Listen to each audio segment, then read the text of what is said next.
आज आपण देवाच्या वचनाद्वारे बघायला जात आहोत की मी माझ्या पैशावरती नियंत्रण ठेवतो की पैसा माझ्यावरती नियंत्रण ठेवत आहे. Praise the Lord.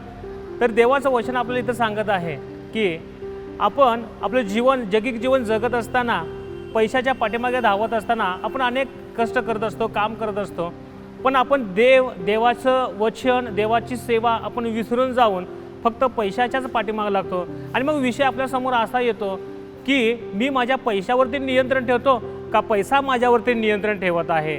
तर आपण देवाच्या वचनाद्वारे आपण पाहूया मत्तईचा 6वा अध्याय आणि 24वा वचन. इथं देवाचं वचन आपल्याला असं सांगत आहे की कोणीही 2 धन्यांची चाकरी करू शकत नाही, कारण तो एकाचा द्वेष करील व दुसऱ्यावर प्रीती करील, अथवा एकाशी निष्ठेने वागेल व दुसऱ्याला तुच्छ मानेल. तुम्ही देवाची आणि धनाची चाकरी करू शकत नाही. Praise the Lord. तर प्रियानो, देवाचं वचन आपल्याला सांगत आहे की एक तर देवाची सेवा आणि धनाची चाकरी, आपण दोन्हीही धनाची चाकरी आपण करू शकत नाही. आपलं जीवन जर आपण परमेश्वराला समर्पित केलेलं असेल तर आपण देवाची सेवा करू शकतो, आणि आपलं जीवन जर आपण पैशाच्या पाठीमागं जर घालवत असेल तर आपण पैशाचा आपण एक नोकर आहोत, आपण धनाची चाकरी करत आहोत, असं आपण इथं देवाचं वचन आपल्याला सांगत आहे. प्रभू येशू ख्रिस्त इथं आपल्याला स्पष्टपणे सांगत आहे आपण पैशाचं किंवा देवाचा आपण चाकर होऊ शकत नाही. पैसा जर तुमचा निर्णय, तुमचं प्राधान्य आणि तुमची जर शांती ठरवत असेल तर तो पैसा तुमचा मालक आहे.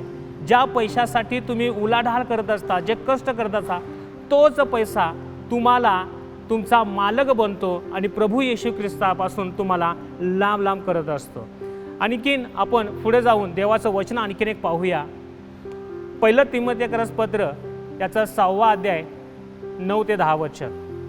परमेश्वराचं वचन आपल्याला इथं सांगत आहे, परंतु जे धनवान होऊ पाहतात ते परीक्षेत, पाशात आणि माणसांना नाशात व विध्वंसात बुडवणाऱ्या अशा मूर्खपणाच्या व बाधक वासनात सापडतात. कारण द्रव्याचा लोभ सर्व प्रकारच्या वाईटाचे एक मूळ आहे. त्याच्या पाठीस लागून कित्येक विश्वासापासून बहकले आहेत आणि त्यांनी स्वतःस पुष्कळशा खेदांनी भोसकून घेतलेलं आहे. देवाचं वचन आपल्याला स्पष्टपणे इथं सांगत आहे की आपण देवाच्या सेवेमध्ये, देवावरती आपण विश्वास ठेवत असताना प्रथम आपण देवाला प्राधान्य दिलं पाहिजे आणि त्यानंतर आपण पैशाला प्राधान्य दिलं पाहिजे. आपण बघतो की अनेक लोक देवामध्ये येतात, त्यांची उन्नती होते, पण जसं त्यांना पैसा मिळत जातो तसं ते देवापासून बहकले जातात.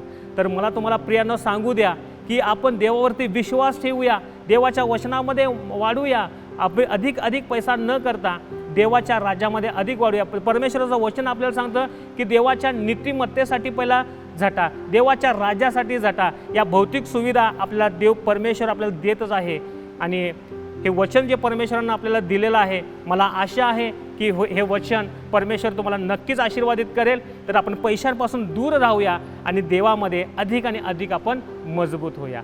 हालेलुया. Praise the Lord.